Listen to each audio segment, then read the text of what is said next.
A'udzu billahi minasyaitonir rajim. Bismillahirrahmanirrahim. Mobil Xenia terkenal hingga ke Kenya. Dunia bukanlah akhir dari segalanya.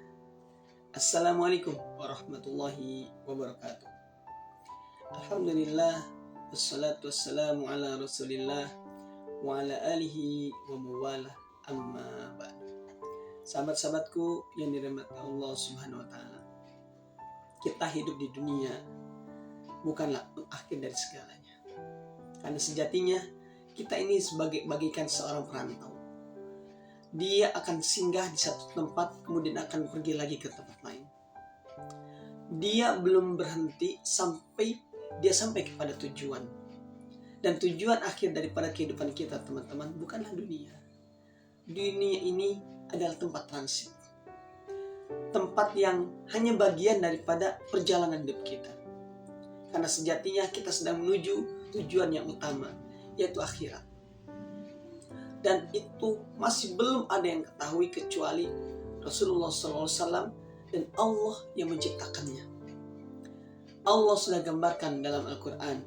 Rasulullah SAW sudah sampaikan melalui hadis bagaimana kehidupan akhirat dan bagaimana kehidupan dunia yang fana ini. Oleh karenanya teman-teman yang dirahmati Allah Subhanahu wa taala, jangan pernah menganggap ini segalanya hingga kita mati-matian dalam mengejar maisha, mengejar cuan, mengejar karir. Kita mati-matian seakan-akan hidup ini is forever atau abadan abidin kalau ininya. Nah, ini hanya bagian daripada kehidupan, sehingga kita perlu perbekalan yang lebih banyak, perbekalan yang akan membuat kita nyaman dalam perjalanan setelah kehidupan ini. Karena nanti akan ada kehidupan setelah kehidupan. Kita akan masuk ke alam kubur, kemudian ada padang mahsyar, kemudian nanti kita akan diperlihatkan apa catatan-catatan kehidupan kita.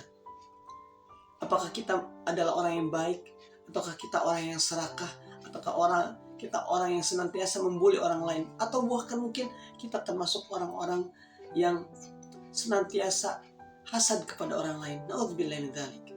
Nah, itu semua akan terlihat, teman-teman. Hari ini kita menjalaninya, nanti akan kita lihat ketika di padang mahsyar, ketika kita melihat CCTV kehidupan kita. Oleh karenanya teman-teman yang dirahmati Allah Subhanahu wa taala, jangan pernah jadikan setiap amalan dalam kehidupan kita ini adalah ujungnya.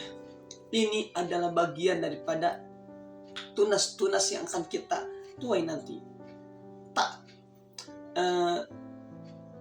Tidak sungkan-sungkan atau tak bosan-bosan saya menyampaikan bahwa kita ini bagaikan seorang falah, petani yang kerjaannya apa kalau falah? Menanam. Kita ini di dunia sedang menanam semua yang akan kita tuai nanti. Kalau kita melakukan kebaikan, maka itulah yang akan kita tuai. Kalaupun kita melakukan keburukan, itu pula yang akan kita tuai.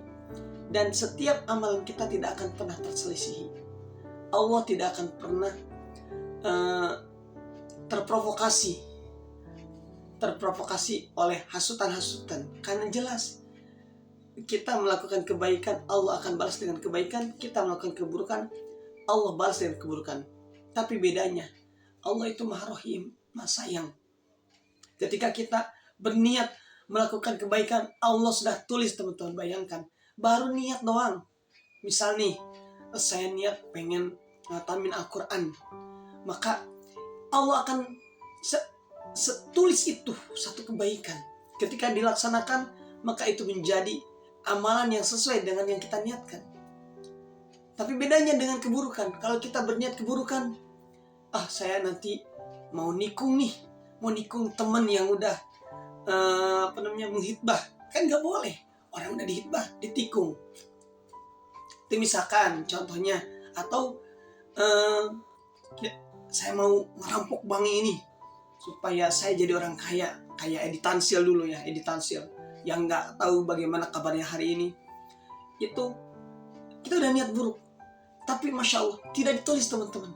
Allah nggak nulis, malaikat atid ini nggak menulis itu. Tetapi ketika kita membatalkan, menikung teman itu nggak batal, nggak, kayaknya nggak enak, masa saya nikung teman. Atau tadi mau maling, mau ngerampok, nggak mungkin, saya kasihan, nanti keluarga saya tercemarkan namanya.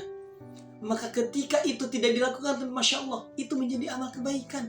Tadinya mau berbuat buruk, tapi dihapus, tidak jadi ditulis dengan kebaikan. Masya Allah. Itulah Maha Rahman dan Rahimnya Allah. Kebaikan baru niat aja ditulis, apalagi setelah dilakukan. Tapi keburukan, ketika niat itu belum ditulis, tapi ketika tidak jadi, baru akan menjadi pahala. Tapi kalau dilakukan, Masya Allah, tetap ditulis satu keburukan. Allahu Akbar walillahilhamd. Masya Allah, teman-temanku yang dirahmati Allah Subhanahu wa Ta'ala. Bagaimana kita tidak bahagia sebagai seorang muslim? Bagaimana kita tidak menjadi hamba yang bersyukur? Kenapa? Dengan Maha Rahman dan Rahimnya Allah.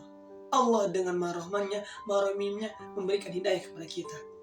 Hidayah yang ini anugerah, satu-satunya kunci untuk bisa masuk surga, yaitu hidayah. Gak ada bisa masuk surga tanpa hidayah. Gak mungkin, karena surga dan neraka Allah yang ciptakan, bukan manusia. Manusia hanya berangan-angan, saya pengen masuk surga, saya gak mau masuk neraka. Tapi apa amalannya? Amalannya justru kebalikannya. Orang pengen masuk surga, amalannya masuk neraka. Orang gak mau masuk neraka, tapi amalannya masuk neraka. Na'udzubillahi min dzalik. Nah, teman-teman yang dirahmati Allah Subhanahu wa Ta'ala, oleh karenanya, sekali lagi, di dunia ini kita sebentar. Dan ini hanya transit, teman-teman. Hanya sebagian kecil dari perjalanan kehidupan yang abadi kelak nanti. Apakah kita abadi di surga atau di neraka? Hari inilah yang menentukannya. Kalau kita senantiasa melakukan hal-hal yang buruk yang Allah tidak sukai, maka boleh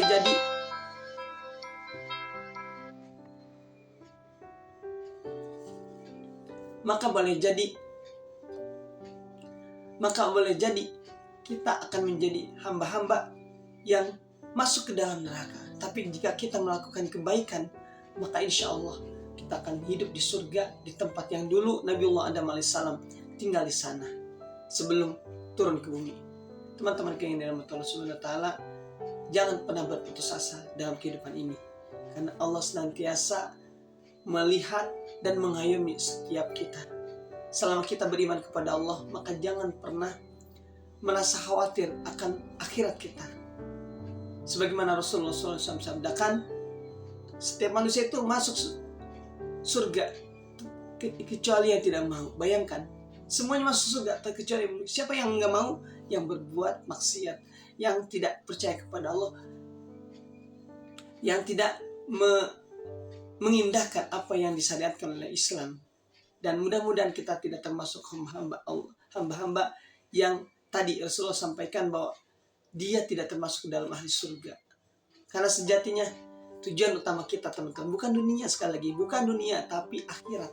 Yang mana cuma dua pilihannya, surga atau neraka. Dan kita tahu pasti pengennya surga.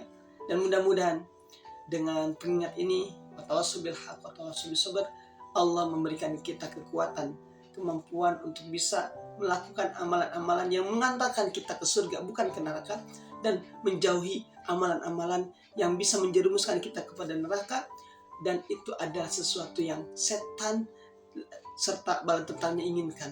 Mereka ingin kita ini bagian daripada sahabat-sahabatnya di dalam neraka. Dan neraka ini, teman-teman, bahan bakarnya bukan seperti di dunia, batu bara dan sebagainya. Tapi di sana ada batu yang, dan selain batu itu juga adalah kita, manusia. Bahan bakarnya neraka itu manusia, dosa-dosa kita. Kalau dalam sebuah riwayat bahwa panasnya neraka itu adalah karena murkanya Allah dan dosa-dosa makhluk-makhluk Allah, terutama manusia, yang dilakukan di dunia. Mudah-mudahan kita terhindar dari itu semua, dan kita tidak termasuk daripada bahan bakar api neraka yang itu justru akan membuat kita menyesal seumur hidup di sini maupun di akhirat. Mudah-mudahan, sekali lagi, jangan pernah berputus asa. Karena sejatinya Allah berfirman dalam Al-Quran, la ta'asu min rahmatillah, jangan berputus asa dari rahmat Allah. Dan kita berharap Allah memberikan rahmat kepada kita. Sebesar apapun dosa kita, sekelam apapun masa lalu kita, sehina apapun kondisi kita, tapi ketika Allah memberikan rahmat, maka kita akan bisa menjadi ahlus surga yang nanti mudah-mudahan kita bisa bertemu dengan Rasulullah Sallallahu Alaihi Wasallam. Barakallahu fikum. Kurang dalamnya mohon dimaafkan. Salam akal sehat. Assalamualaikum warahmatullahi wabarakatuh.